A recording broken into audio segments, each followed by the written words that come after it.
Assalamualaikum warahmatullahi wabarakatuh. Alhamdulillah, wassalatu wassalamu ala sayyidina Muhammad ibni Abdillah wa ala alihi wa sahbihi wa man tabi'ahu wa mawala.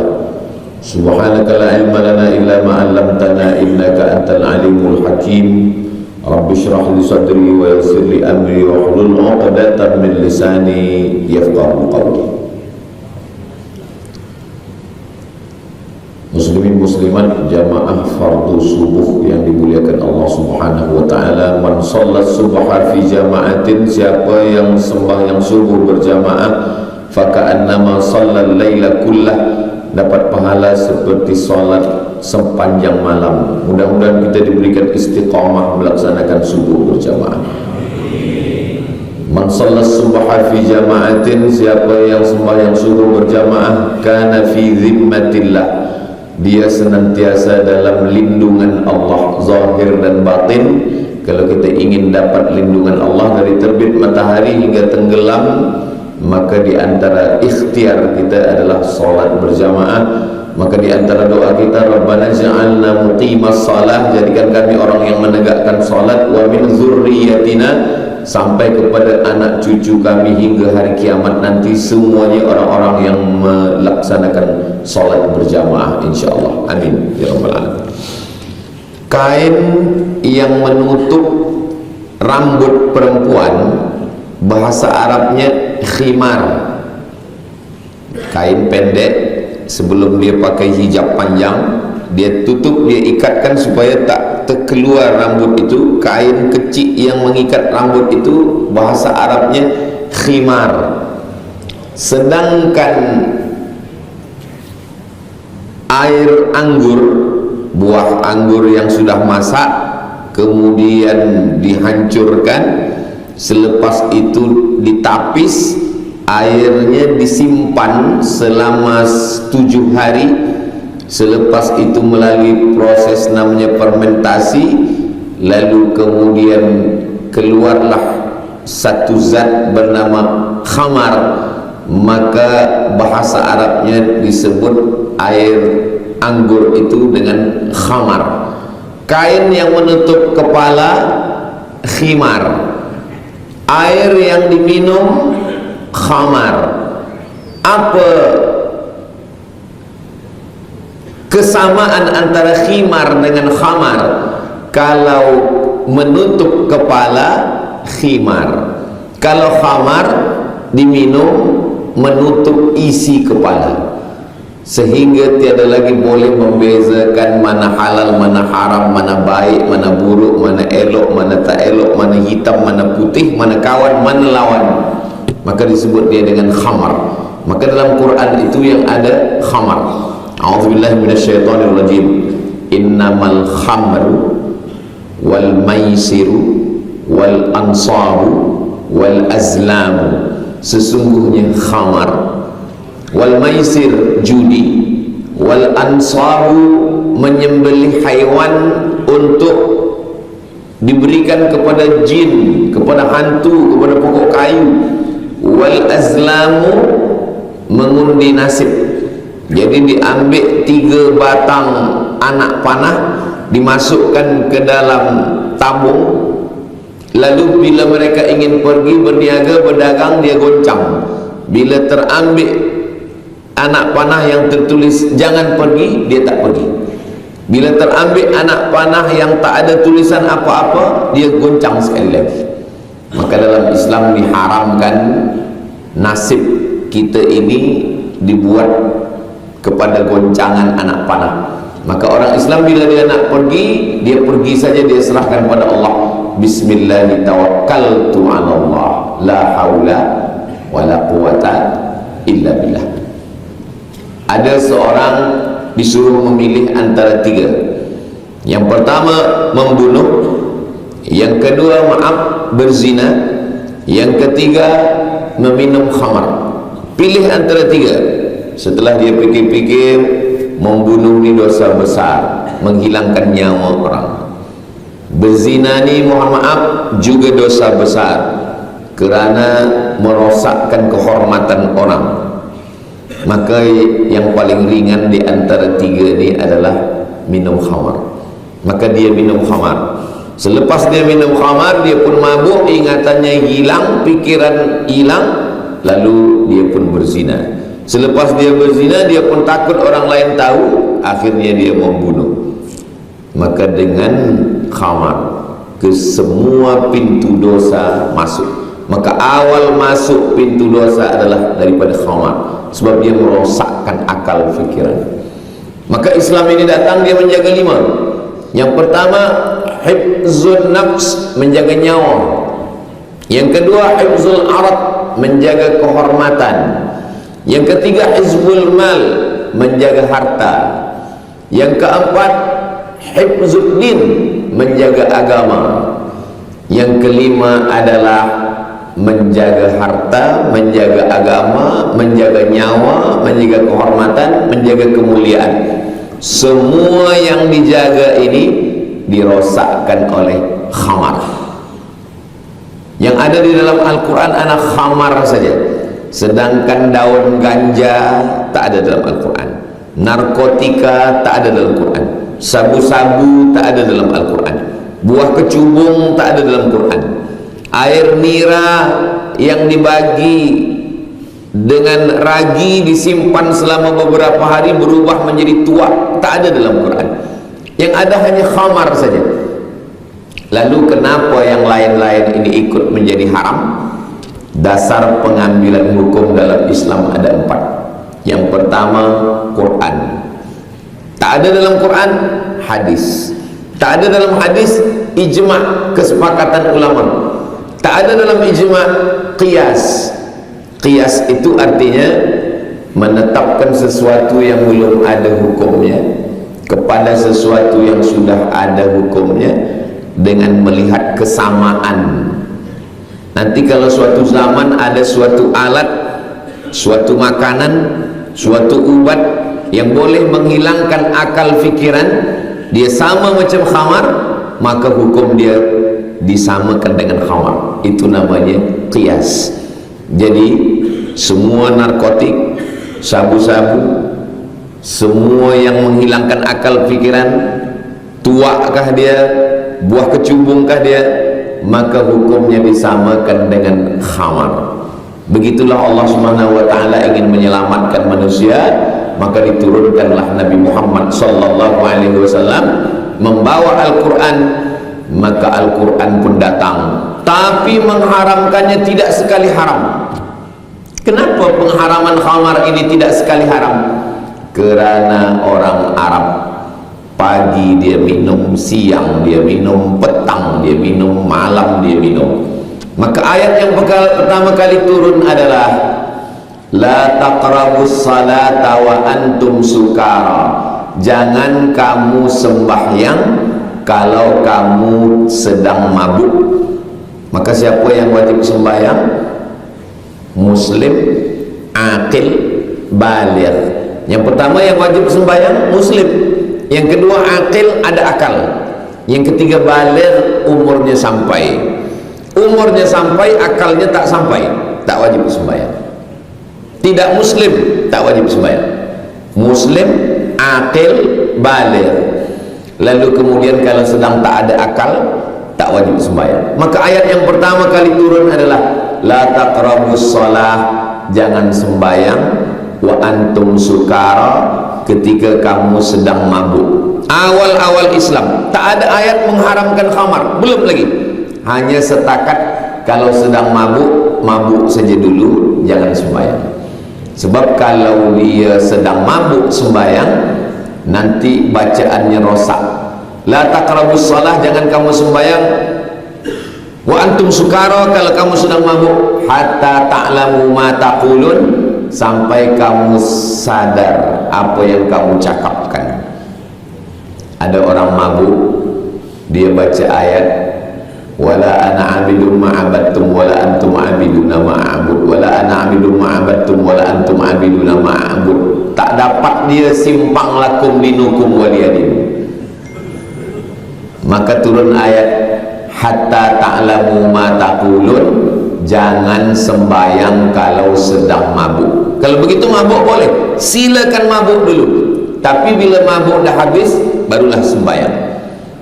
Lalu kemudian turun ayat yang kedua, yas'alunaka 'anil khamri wal maisir.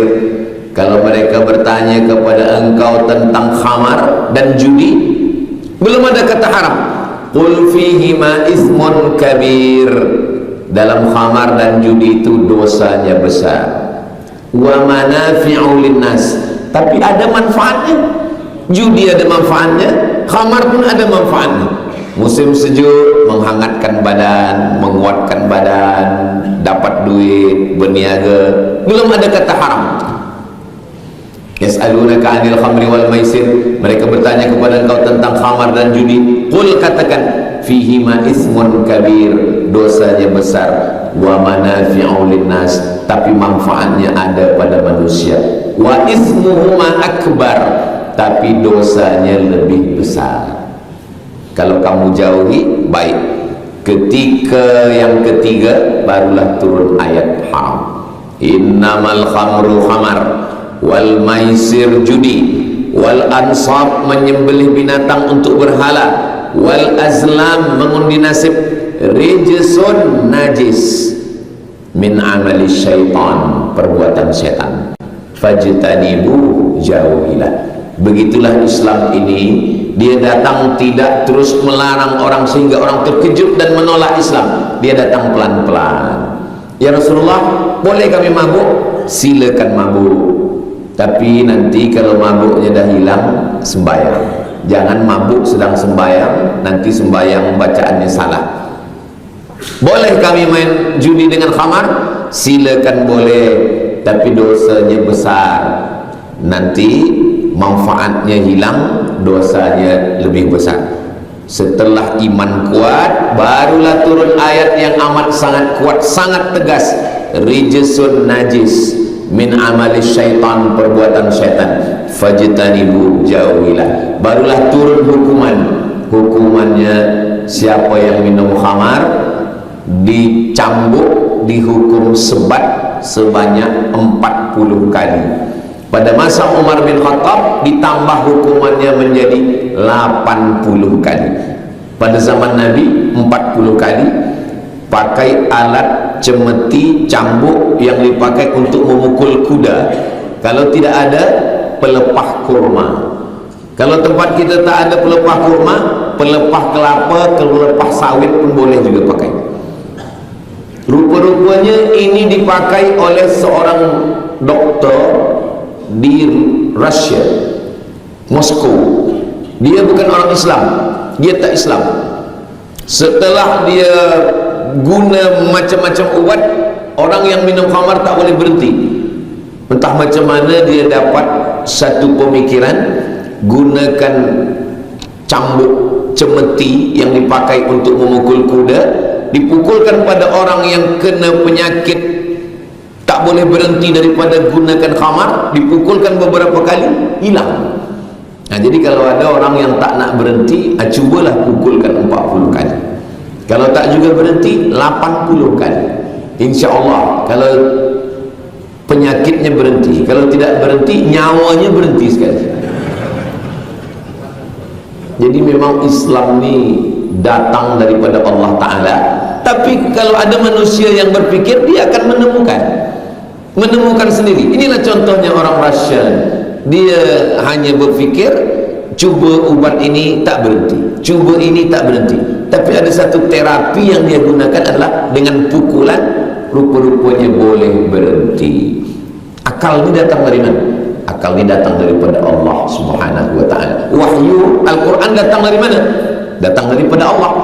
Wahyu yang datang dari Allah, akal yang datang daripada Allah, boleh bertemu kerana kuasa Allah. Innama amruhu idza arada syai'an ayyakula lahu kun fayakun. Lalu kemudian dalam hukum Islam, setelah orang bertaubat, sinar menuju pemulihan.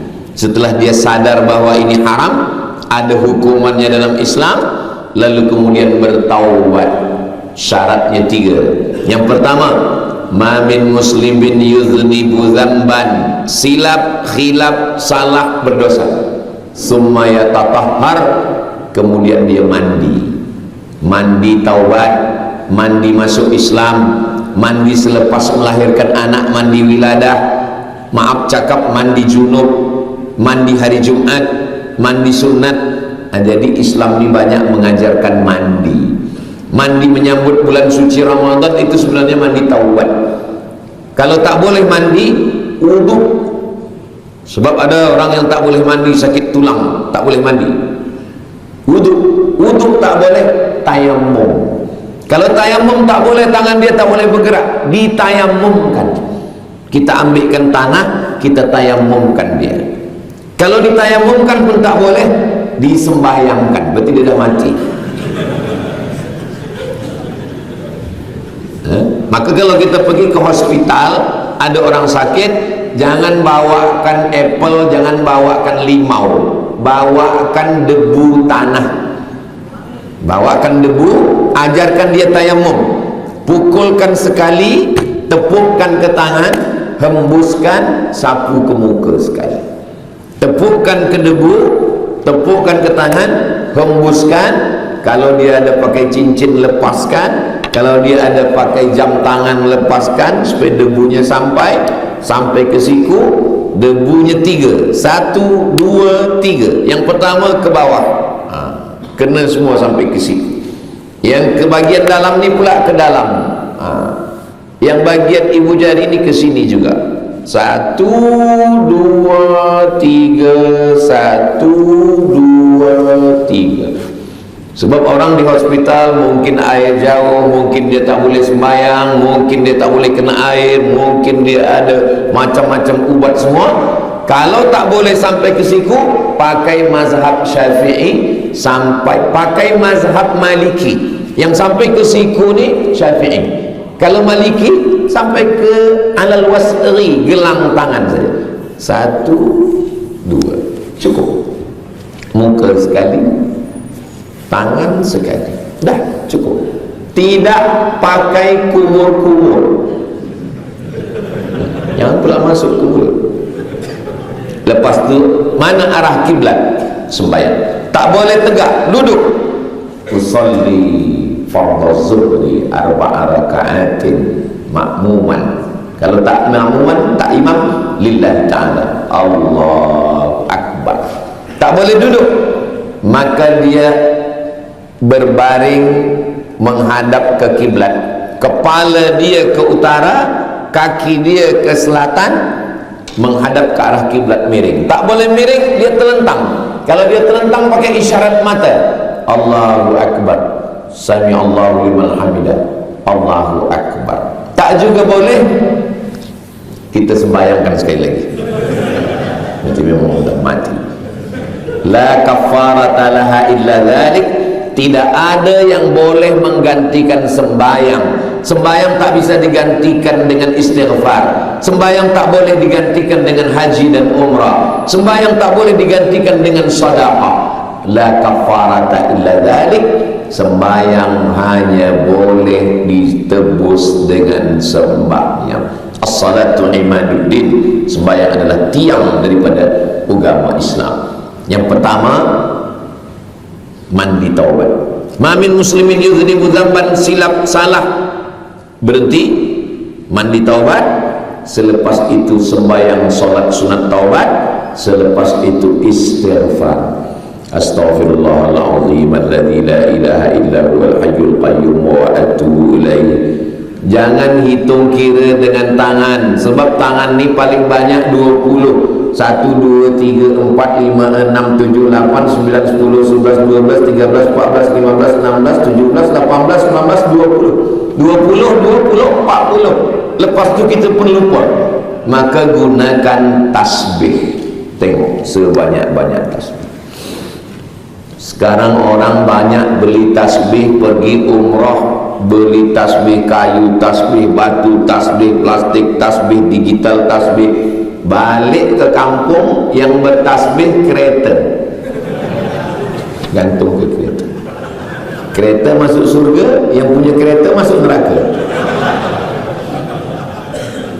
Jadi kalau memang betul kita bertaubat, kita cabut dia. Balik dari masjid, surau kita kata kereta, engkau sudah lama betul bertasbih. Sekarang ni kita gantilah, sayalah yang beristighfar. 3 balasan Allah untuk orang yang beristighfar. Man lazimal istighfar, siapa yang melazimkan istighfar istiqamah, ja'alallahu lahu min kulli dhiqin makhraja. Kesempitan hidupnya dibagi Allah kelapangan. Wa min kulli hammin faraja. Kesusahan hatinya diberikan Allah kebahagiaan. Wa razaqahu min haitsu la yahtasib.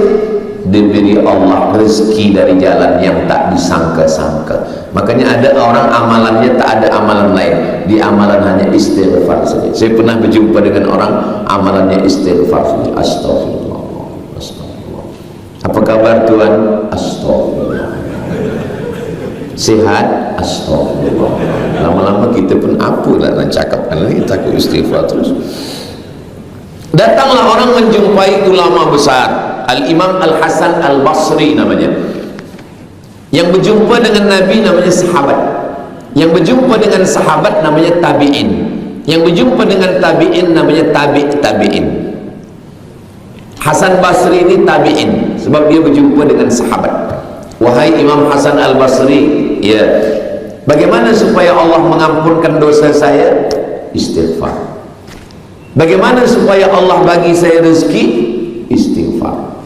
Bagaimana supaya Allah turunkan hujan? Istighfar. Bagaimana supaya Allah bagi saya anak? Istighfar. Ya, kata yang bertanya ni, tak adakah amal lain? Istighfar. Rupanya itu diambil dari ayat Al-Quran. 6 balasan untuk orang beristighfar. Faqultu astaghfiru rabbakum innahu kana ghaffara yursilis samaa'a 'alaikum midrara wa yumdidukum bi amwalin wa banin wa yaj'al lakum jannatin wa yaj'al lakum anhara. Bukan dia mengada-ngada, memanglah 6 balasan untuk orang yang istighfar. Apa yang 6 itu? Faqultu astaghfiru rabbakum innahu kana ghaffara. Allah mengampunkan dosa. Yursilis samaa'a 'alaikum midrara. Allah turunkan hujan. Wa yumdidukum bi amwalin. Allah berikan harta. Habis waktu. Wa banin. Allah berikan anak. Wa yaj'al lakum jannatin. Allah berikan kebun-kebun yang cantik. Wa yaj'al lakum anhara. Allah berikan air sungai yang mengalir surga. Jadi amalan utama adalah istighfar. Kalau beristighfar pelan-pelan, macam istighfar imam kita tadi, astaghfirullahaladzim, astaghfirullahaladzim alladzi. Sekarang saya tengok banyak orang beristighfar nak kejar banyak sehingga bunyinya tak jelas lagi. Allah, macam sarapan goreng pisang panas. Istighfar ini syaratnya 3. Yang pertama, an-nadamu fil qalbi, menyesal dalam hati. Yang kedua, al-iqraru bil lisani, dinyatakan dengan lidah. Yang ketiga, al-itmaru alla ya'uda ilaihi abadan, tekad yang kuat untuk tidak kembali kepada dosa-dosa masa lalu. 3 ni mesti ada, barulah disebut dia dengan taubat nasuha. Ya ayyuhalladzina amanu, hai orang beriman, tubu ilallah, bertaubatlah kepada Allah, taubatan nasuha, taubat nasuha. Apa makna nasuha? Nasuha itu begini. Saya pergi ke hutan, sampai di hutan ada pokok kayu tualang. Kami berempat memeluk pokok kayu ini. Saya, kawan saya berempat, batang kayu besar. Di atas kayu tualang ni ada sarang lebah. Macam mana mereka boleh naik ke atas? Dia ambil panah pakai batu. Batu ni dibagi tali pancing. Naik batu ni ke atas, turun ke bawah, talinya ditarik. Saya tanya, berapa meter tali ni tuan? 100 meter Ustaz, naik 50, turun 50, maknanya pokok kayu ini tingginya 50 meter. Lalu kemudian tukang panjat tadi pun ditarik ke atas, naik dia ke atas, dia ambil parang panjang, dia tebaskan ke sarang lebah, sarang lebah pun jatuh ke bawah. Kami tapis pakai kain tipis, ditapis pakai kain tipis, keluarlah madu yang original, yang asli, ditampung. Itu proses itu bahasa Arabnya namanya nasuha. Itulah nasuha itu. Apa nasuha? Tertapislah semua yang kotor. Di atas ni ada anak lebah, ada induk lebah, ada lilin lebah, ada ranting kayu, ada daun busuk, semuanya tertapis. Yang keluar dari kain tipis tadi adalah madu yang manis. Waktu saya minum madu tadi, macam mana rasanya Ustaz? Susah diceritakan dengan kata-kata. Manis. Begitulah nasuha. Nasuha maknanya menapis dosa zina, dosa mata, dosa khamar, dosa lisan, dosa cakap, ditapis. Selepas itu keluarlah madu yang manis. Itulah namanya nasuha. Siapalah di antara kita ni yang tak berdosa? Kalau saya berkata, saya Abdul Somad, tak ada silap, tak ada salah, tak ada dosa, maka saat itu saya sedang silap, salah dan berdosa. Sedangkan moyang kita Nabi Adam alaihissalam, Nabi dia, tetap juga dia silap. Maka doa yang paling tua adalah doa Nabi Adam, Rabbana zolamna anfusana wa illam taghfir lana wa tarhamna lanakunanna minal khasirin. 7. Cuba kita tengok 7 kalimat Nabi Adam ni, tak ada satu pun dia bercakap ampunkan saya ya Allah, tak ada. Dia hanya mengatakan Rabbana, ya Tuhan kami, zolamna, kami sudah menzalimi diri kami, anfusana, jiwa kami, wa illam taghfir lana, kalau engkau tidak mengampuni kami, wa tarhamna, kalau engkau tidak menyayangi kami, lanakunanna, pastilah kami, minal khasirin, termasuk orang-orang yang rugi. Maka itulah doa yang paling tua. Doa yang paling tua di antara semua doa, Rabbana zalamna anfusana wa illam taghfir lana wa tarhamna lanakunanna minal khasirin. Saya tidak belajar agama Ustaz Abdul Somad, saya tak boleh bahasa Arab, saya tak hafaz, dah tua susah menghafaz doa-doa. Doa tidak mesti bahasa Arab. Doa yang bahasa Arab itu hanya 4 saja.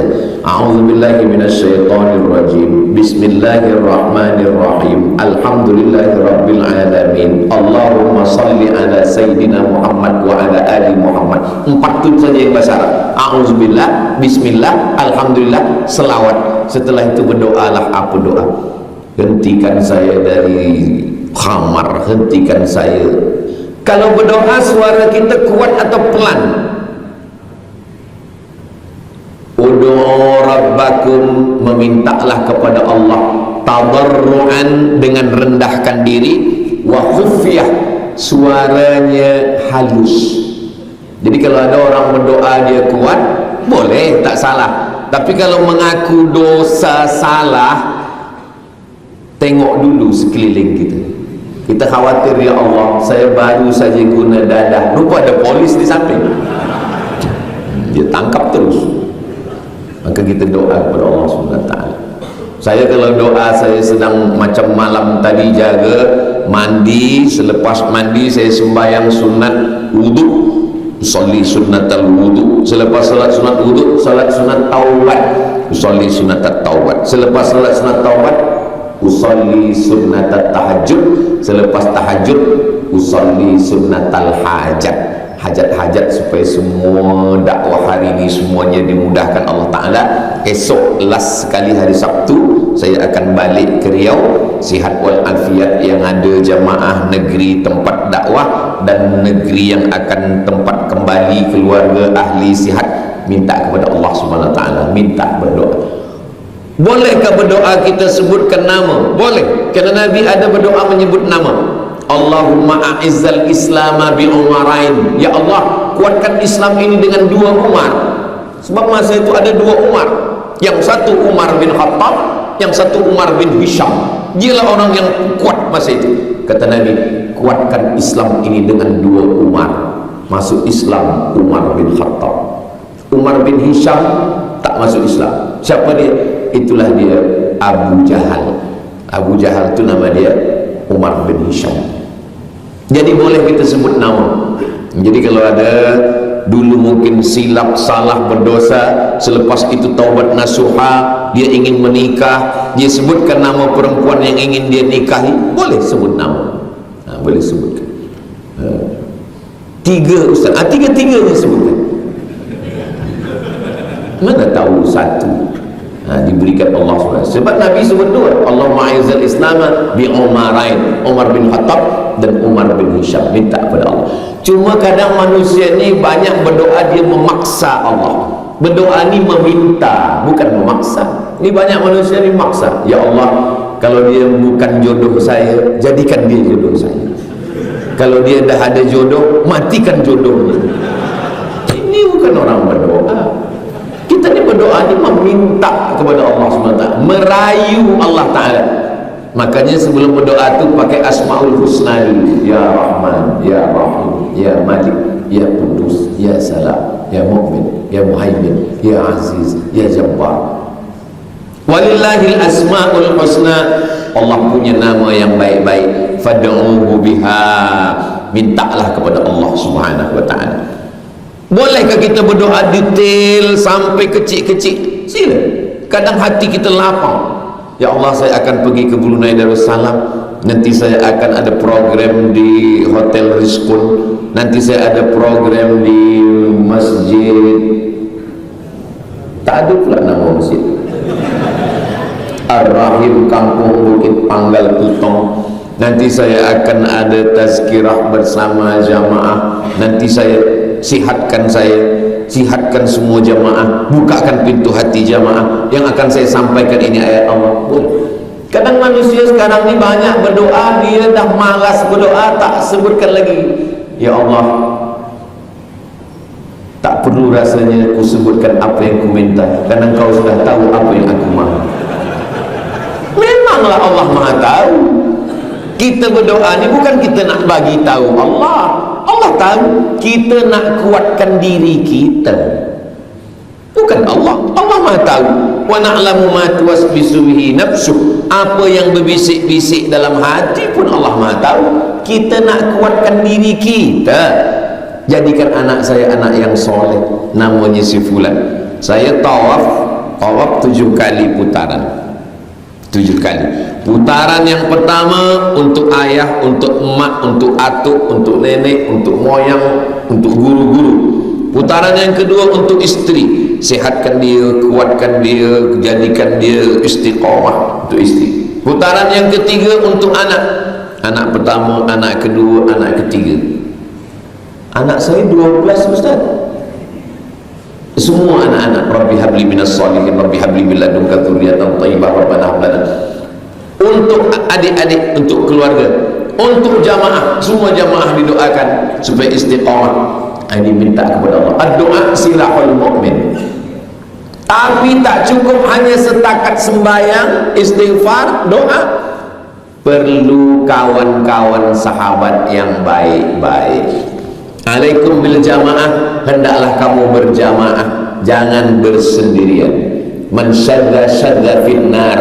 Siapa yang bersendirian, dia besar kemungkinan akan masuk ke dalam neraka. Karena kita ini kuat kalau kita berkawan-kawan. Nabi Muhammad SAW tidak bersendirian. Ada orang tua Abu Bakar Siddiq, ada muda belia yang banyak harta, Utsman bin Affan. Ada muda belia yang otaknya smart, Sayyidina Ali.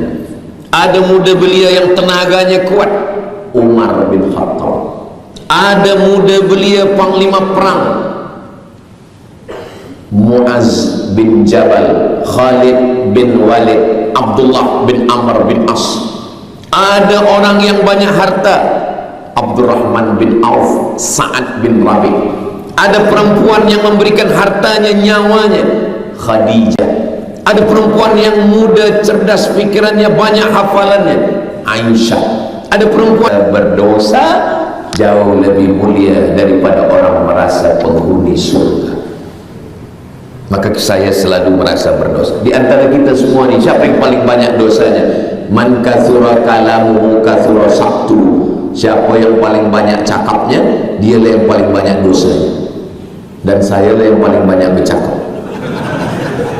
Tadi pukul 6 kurang suku saya bercakap.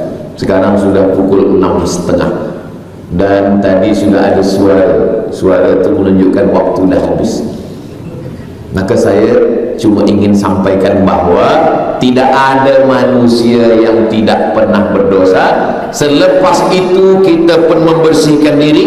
Illa man taba, orang yang bertaubat, wa amana, beriman dengan baik, wa amila amalan salihah. Kalau dia bertaubat, beriman dengan baik, beramal soleh, yubaddilullahu sayyiatihim hasanat. Semua dosa-dosa dia dulu digantikan Allah dengan hasanat, bukan dihapuskan Allah. Ustaz Somad, saya minum khamar, saya guna dadah, saya berzina, saya mencuri, apakah Allah mengampunkan dosa saya? Allah bukan mengampunkan, diganti Allah dengan hasanat. Semoga semua dosa-dosa kita dulu diganti Allah dengan hasanat. Ada seorang Bani Israel sudah membunuh 99 orang. Dia bawa pisau, dia datang kepada pendeta Yahudi. Wahai pendeta Yahudi, ya, saya sudah bunuh 99 orang. Apakah Tuhan mengampuni dosa saya? Kata pendeta Yahudi, dosa kamu tidak diampunkan Tuhan. Dia ambil pisau. Kalau begitu kamu yang ke-100, dia bunuh sekali, mati. Dalam Islam, at-taibu minadz-dzambi kama la dzambala. Orang yang bertaubat bersih macam orang yang tak ada dosa sama sekali. Mudah-mudahan kita termasuk orang yang tak ada dosa sama sekali. Tapi 5 rahasia Allah. Allah rahasiakan tak ada yang tahu siapa dapat Lailatul Qadar. Allah rahasiakan tak ada yang tahu siapa dapat doa makbul 1 titik hari Jumat. Allah rahasiakan tak ada yang tahu siapa dapat solat wusta. Allah rahasiakan tak ada yang tahu siapa dapat haji mabrur. Allah rahasiakan tak ada yang tahu siapa dapat taubat nasuh. Kenapa Allah rahasiakan? Kerana Allah ingin kita tetap selalu berharap. Tapi tanda-tandanya ada. Apa tandanya dapat Lailatul Qadar? Apa tandanya dapat haji mabrur? Apa tandanya dapat doa mustajab hari Jumat? Apa tanda dapat solat wusta? Apa tanda dapat taubat nasuha?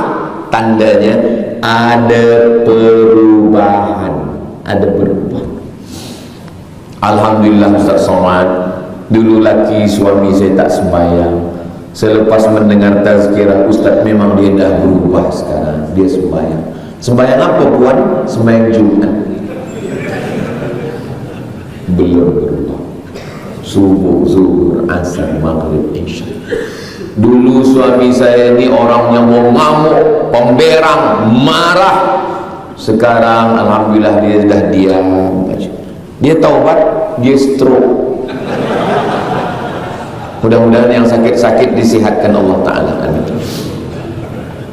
Dulu dia ni bakhil, pelit, kikir. Tapi sekarang Masya Allah Ustaz, dulu dia kalau ada box, ada sedekah RM1, sekarang RM1.50. Jadilah ada yang berubah dalam diri. Jadi kalau ada perubahan dalam diri kita dengan mengaji, mendengar tazkirah, maka kita jaga ini sinar. Sinar itu apa? Cahaya. Tadi saya masa sampai ke masjid ni, saya tengok gelap semua. Saya pun tak tahu sedang di mana ni, gelap. Tapi bila dah datang sinar cahaya, barulah nampak. Rupanya di luar sana cantik, hijau. Kereta-kereta jamaah pun dah mula balik dulu. sebab Ustaz terlampau lama bagi tazkirah.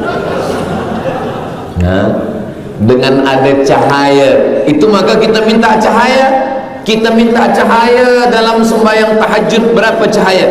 Allahumma ja'al fi qalbi nura, hati bercahaya, wa fi sam'i nura, telinga bercahaya, wa fi basari nura, mata bercahaya.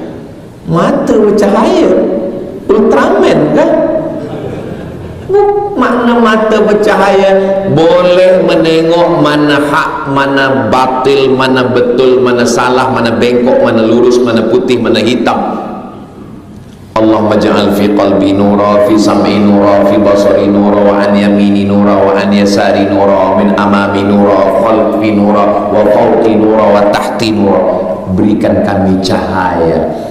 Man qara'a surat Al-Kahfi, siapa yang baca surat Al-Kahfi hari Jumat, pagi Jumat, petang Jumat, sore Jumat, malam Jumat, ja'alallahu lahu nuran, Allah berikan dia cahaya.